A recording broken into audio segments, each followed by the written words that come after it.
আপনি কিছু করেন নেই, কাউকে ওটিপিও দেন নেই, কোনো লিঙ্কেও ক্লিক করেন নেই, বাট আপনার অ্যাকাউন্ট থেকে আপনার যত টাকা ছিল সব গায়েব। বর্তমানে এটা আপনার কাছে অবিশ্বাস্য মনে হলেও বর্তমানে বাংলাদেশের প্রেক্ষাপটে এটা কিন্তু এখন একটা কমন ব্যাপার হয়ে গেছে। বিকাশ, নগদ সেটা ছাড়াও আপনি যে কোনো ধরনের ব্যাংকিং অ্যাপ যদি ইউজ করেন তাহলে সেই ক্ষেত্রে আপনার এখনই সচেতন হওয়া উচিত। আজকের ভিডিওটা যদি আপনি কষ্ট করে, একটু বড় ভিডিও হবে বাট আপনি যদি পুরোটা দেখেন তাহলে সেই ক্ষেত্রে আপনার ফোনটা অ্যাটলিস্ট এই ধরনের প্রবলেম, মানে আপনার ফোন থেকে টাকা চলে যাওয়া বা গায়েব হয়ে যাওয়া, এই ধরনের প্রবলেম আপনার হবে না। আপনি হয়তো বা ভাবতে পারেন আপনি অনেক এক্সপার্ট, বাট বর্তমানে কিন্তু যারা হ্যাক করতেছে বা এইভাবে করে টাকা নিয়ে যাচ্ছে তারা কিন্তু আরও অনেক বেশি স্মার্ট হয়ে গেছে আগের তুলনায়।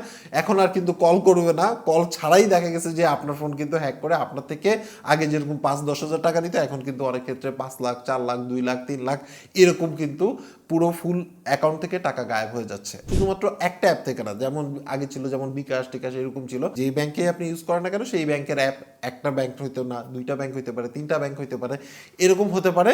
সো সেটা কিন্তু আপনাকে আসলে মাথায় রাখতে হবে। সো আমি একদম ক্লিয়ার করে দিব, এবং যদি এখন টাইম না থাকে তাহলে আপনি ভিডিওটা শেয়ার করে রেখে দিতে পারেন, পরবর্তীতে আপনি দেখে নেবেন। আমার কাছে মনে হয় যে আপনি অ্যাটলিস্ট টাকা ঘটিত, মানে অ্যাপের মাধ্যমে টাকা চলে যাওয়া এই ধরনের ঘটনায় আপনাকে অ্যাটলিস্ট পড়তে হবে না। এবং আপনি যদি কারো ট্র্যাপে পড়েন কিভাবে সেখান থেকে আপনি বেঁচে যেতে পারেন সেটাও আমরা জানাবো। প্রথমে একটা ঘটনা দিয়ে আপনাদেরকে ক্লিয়ার করি যে আসলে ব্যাপারটা কিভাবে হচ্ছে। ফর এক্সাম্পল, কিছুদিন আগে কিছু পার্সন বা একটা মহিলার ক্ষেত্রে বা আপনার ক্ষেত্রে হইতে পারে, যে কোনো ব্যাংকের আপনি অ্যাপ ইউজ করছেন, আপনার কাছে কোনো একটা মেসেজ আসলো যে আপনার ব্যাংকে এত টাকা জমা হয়েছে, এই লিঙ্কে গিয়ে চেক করুন, এরকম একটা মেসেজ আসতে পারে যে কোনো নাম্বার থেকে। এটা একটা ব্যাপার। ওইখানে যদি ক্লিক করেন সেটাও কিন্তু আপনার আসলে লিঙ্কে ক্লিক করা হইলো, হয়তো ব্যাংকের নামে হইতে পারে বা যে কোনো নামে আপনার মেসেজ আসলো, সেখানে কিন্তু লিঙ্ক দেওয়া আছে, সেই লিঙ্কে ক্লিক করে আপনি চলে গেলেন।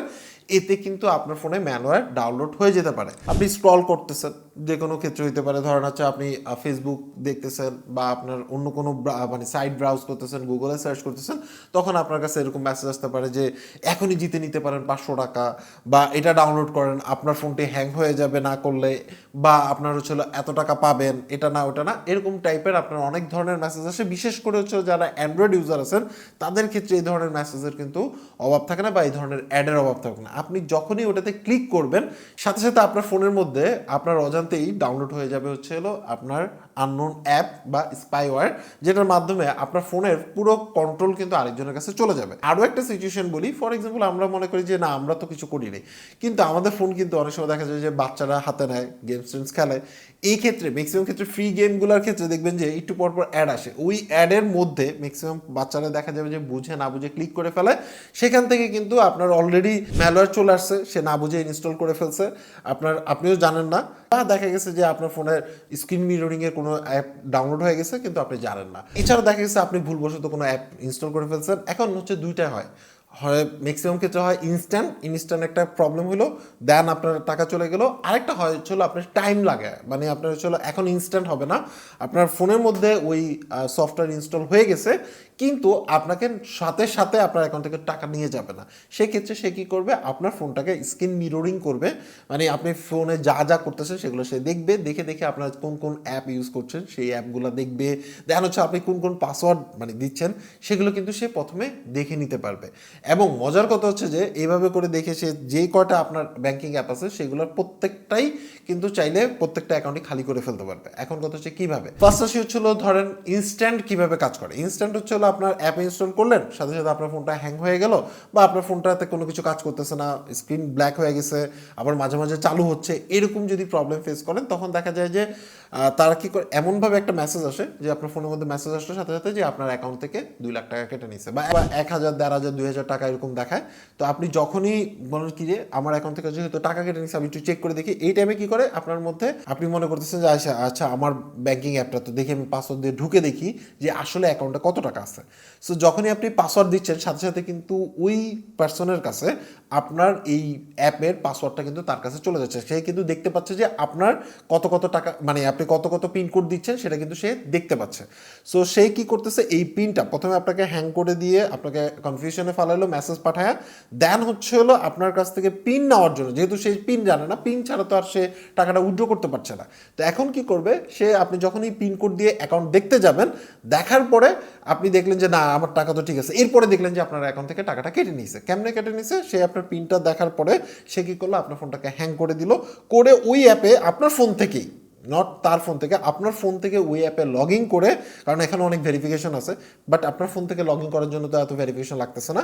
সে আপনার পাসওয়ার্ড দিয়ে লগ ইন করলো, লগ ইন করে সে কী করে টাকাটা অরিজিনালি ট্রান্সফার করতে পারে, মানে আপনার ফোন দ্বারাই আপনার অ্যাকাউন্ট থেকে কিন্তু টাকাটা চলে গেল, এবং জিনিসটা এরকম দেখা গেল যে আপনি আপনার ফোন থেকে টাকাটা ট্রান্সফার করে দিলেন। তার মানে হচ্ছিল আপনার কাছ থেকে পিনকোড নিচ্ছে এবং আপনার কাছ থেকে ওটিপি, যেহেতু সে এই মোবাইলের অ্যাক্সেস পাচ্ছে, ওটিপিটা আসলে সে ওটিপিটা নিজেই দেখে নিতে পারতেছে এবং সেখান থেকে ওটিপি দিয়ে অনায়াসে কিন্তু টাকাটা ট্রান্সফার করে ফেলতে পারতেছে। মানে কি কি করলে আপনার এই ধরনের প্রবলেম পড়বে না? প্রথমত হচ্ছে হলো আননোন কোনো অ্যাপ ডাউনলোড করা যাবে না, এবং থার্ড পার্টি ওয়েবসাইট থেকে আপনি ডাউনলোড করেন সেগুলা একটাও ডাউনলোড করা যাবে না। শুধুমাত্র প্লে স্টোর থেকে আপনি অ্যাপ ডাউনলোড করতে পারবেন, বা যদি আপনি ফ্রি ইউজ করতে চান, আর বা আপনার হচ্ছে হলো অ্যাপেল স্টোর থেকে আপনি হচ্ছে অ্যাপ ডাউনলোড করবেন, এছাড়া অন্য কোনো জায়গা থেকে অ্যাপ ডাউনলোড করে ইনস্টল করবেন না। এটা হচ্ছে প্রথম রুলস। আপনার ফোনে যদি কোনো কারণে ইফেক্টেড হয়ে যায়, সাথে সাথে আপনার চেষ্টা করতে হবে যে আপনার ফোনের যে নেটওয়ার্ক আছে সেটাকে ডিসকানেক্ট করে দেবেন। ফর এক্সাম্পল, মনে করেন যে আপনার ফোনের মধ্যে যে ওয়াইফাই আছে, ওয়াইফাইটা অফ করে দিবেন যদি আপনি ওয়াইফাই ইউজ করে থাকেন, এবং সাথে যদি ডাটা অন থাকে তাহলে ডাটাটা অফ করে দিবেন। মানে এক কথা হচ্ছিল ওয়াইফাই বা ডাটা অফ করে দেওয়ার সাথে সাথেই কোনো প্রবলেম মনে করলে ওয়াইফাই অ্যান্ড ডাটা যদি আপনি অফ করে দেন, সাথে সাথে কিন্তু ওই হ্যাকারের সাথে ডিসকানেক্টেড হয়ে যাবে, সে কিন্তু আপনার ফোনের নিয়ন্ত্রণ আর নিতে পারবে না। বাট হ্যাঁ, আপনি যদি আবার অন করেন তখন সেই ক্ষেত্রে আলাদা বিষয়, বাট এর মধ্যে আপনি আপনার ওই ফোনের প্রসেস করে বা ঠিকঠাক করে নিতে পারবেন। বাট আপনাকে প্রথম কাজই হচ্ছিল ওয়াইফাই বা ডাটাটা আপনাকে হচ্ছে স্টপ করে দেওয়া। স্টপ করে দিলে আপনি তার সাথে ডিসকানেক্টেড হয়ে গেলেন, আপনার অ্যাকাউন্ট সেফ। আপনার ফোনে সেটিংস থেকে আননোন অ্যাপ্লিকেশন ডাউনলোড এই সিস্টেমটা অফ করে রাখবেন। অ্যাপ ইনস্টলে গেলে আপনি যে ফোন কোম্পানির ফোন ইউজ করেন না কেন, সেখানের মধ্যে দেখবেন যে আননোন সোর্স থেকে আপনি অ্যাপ ইনস্টল করতে অ্যালাউ করতেছেন নাকি করতেছেন না। আপনার আননোন অ্যাপ অটোমেটিক ডাউনলোড হয়ে ইনস্টল হওয়াটা এটা হবে না যদি আপনি পারমিশন না দেন। তাহলে যখনই আপনি বুঝতে পারবেন যে আপনার অ্যাকাউন্ট থেকে টাকা ট্রান্সফার হয়ে গেছে, সাথে সাথে আপনার ব্যাংকের যে হেল্পলাইন নাম্বার আছে সেই নাম্বারে কল দিবেন। অনেক সময় শর্ট কোডে কল দিতে পারেন, বা আপনি অনলাইনে সার্চ করলে তাদের ডিরেক্ট নাম্বার পেয়ে যাবেন, সেখানে কল দিবেন। যে অ্যাকাউন্ট আছে বা কার্ড আছে বা মোবাইল ফাইন্যান্সিয়াল সার্ভিস আছে সেটাকে আপনি আপাতত ব্লক করে দেন, তারা কিন্তু ব্লক করে দিবে, কারণ আপনার আরও টাকা চলে যেতে পারে।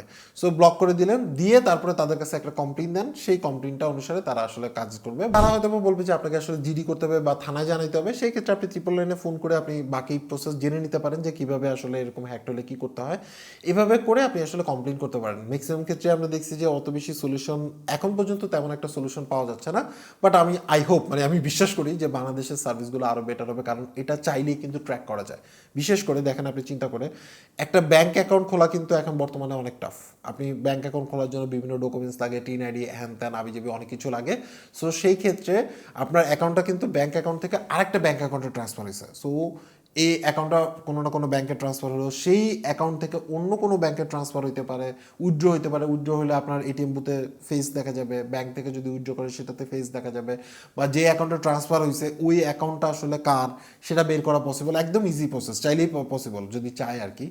সো এটা বের করা পসিবল, এবং ওই ব্যক্তিকে, সো ওই ব্যক্তিকে যদি ধরে তাহলে সেক্ষেত্রে আলটিমেটলি কিন্তু এই টাকাটা কোথায় যাচ্ছে বা কারা এই কাজটা করতেছে সেটাকে কিন্তু বের করা কিছুটা হলেও সম্ভব আমার কাছে মনে হয়। এবং এটা যদি চেষ্টা করে, আরও অনেক মাধ্যম আছে যেটার মাধ্যমে, যেহেতু ব্যাংকিং চ্যানেল দিয়ে আপনার টাকাগুলো যাচ্ছে, সেই ক্ষেত্রে ধরাটা পসিবল। বাকিটা আসলে আমাদের বাংলাদেশের যে মানে আমাদের যে প্রোটেকশন, সেই প্রোটেকশন সার্ভিসের উপর ডিপেন্ড করে, সেটা পুলিশের উপর ডিপেন্ড করে, সেটা মানে ব্যাংকের উপরে ডিপেন্ড করে। তারা চাইলে এই জিনিসগুলো আসলে আইডেন্টিফাই করতে পারে।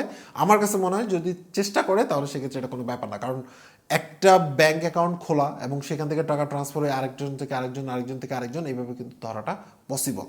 সো এটা আমার মত। তৃতীয়ত আসে হচ্ছে আপনার ফোন, যেটা ব্যক্তিগত ফোন, যেখানের মধ্যে আপনি বিভিন্ন ব্যাংকিং অ্যাপ ইউজ করেন, সেটা আপনি ছাড়া অন্য কারো হাতে না দেওয়াই ভালো। বাচ্চাদেরকে খেলার জন্য যদি আপনি চান তাহলে একটা কম দামি বা অন্য কোনো একটা ফোন আপনি দিতে পারেন, বা অন্য কারোর কাছে যখন দেন তখন হচ্ছে অন্য ফোন দিতে পারেন। আপনার পার্সোনাল ফোনটা অবশ্যই আপনার পার্সোনালি ইউজ করা উচিত, যেহেতু আপনার এটার মধ্যে ব্যাংকিং অ্যাপ ইউজ করছেন। এছাড়া হুট করে মেসেজ আসলে আপনার অ্যাকাউন্টে অনেকগুলো টাকা জমা হয়েছে, এরকম মেসেজ আমি অনেক পাই, টাকা জমা হয়েছে, আপনি জাস্ট ঢুকে যাবেন ওই লিঙ্ক থেকে, এটা না। আপনি যদি দেখতে মন চায় আপনি নিজের অ্যাকাউন্ট থেকে, যেহেতু আপনি কোনো অ্যাপ ইনস্টল করেন না, আপনি নিজের অ্যাকাউন্ট থেকে ঢুকে আপনি ব্যালেন্সটা চেক করে দেখতে পারেন। তার মানে হচ্ছিল আপনি যতই বলেন যে আপনি পিনকোড দেন নাই, আপনি হচ্ছিল ঘুম থেকে উঠছেন টাকা সব চলে গেছে, আপনি কোনো কিছুর সাথে কানেক্টেড না, তারপরে টাকা চলে গেছে, তাহলে এটা সম্পূর্ণভাবে ভুল।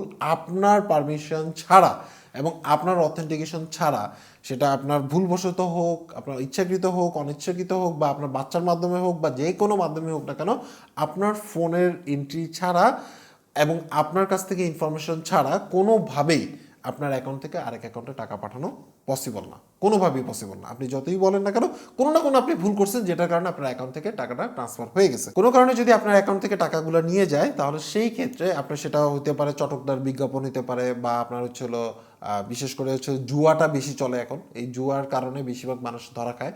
এই জুয়া থেকে 500 কিলোমিটার দূরে থাকবেন, এটা গেল একটা ব্যাপার। দ্বিতীয়ত হচ্ছে হলো খেলার নামে বা অনলাইন ফ্রিল্যান্সিংয়ের নামেও কিন্তু একটা দুর্নীতি হয়, বা হচ্ছে হলো 2 নম্বরই 4 নম্বরই করা হয়।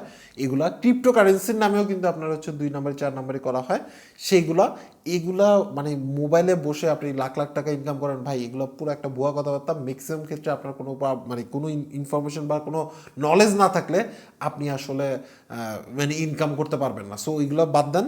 এক কথা হচ্ছে লোভকে কন্ট্রোল করেন, তাহলে সেই ক্ষেত্রে আপনি এই ধরনের প্রবলেমে পড়বেন না।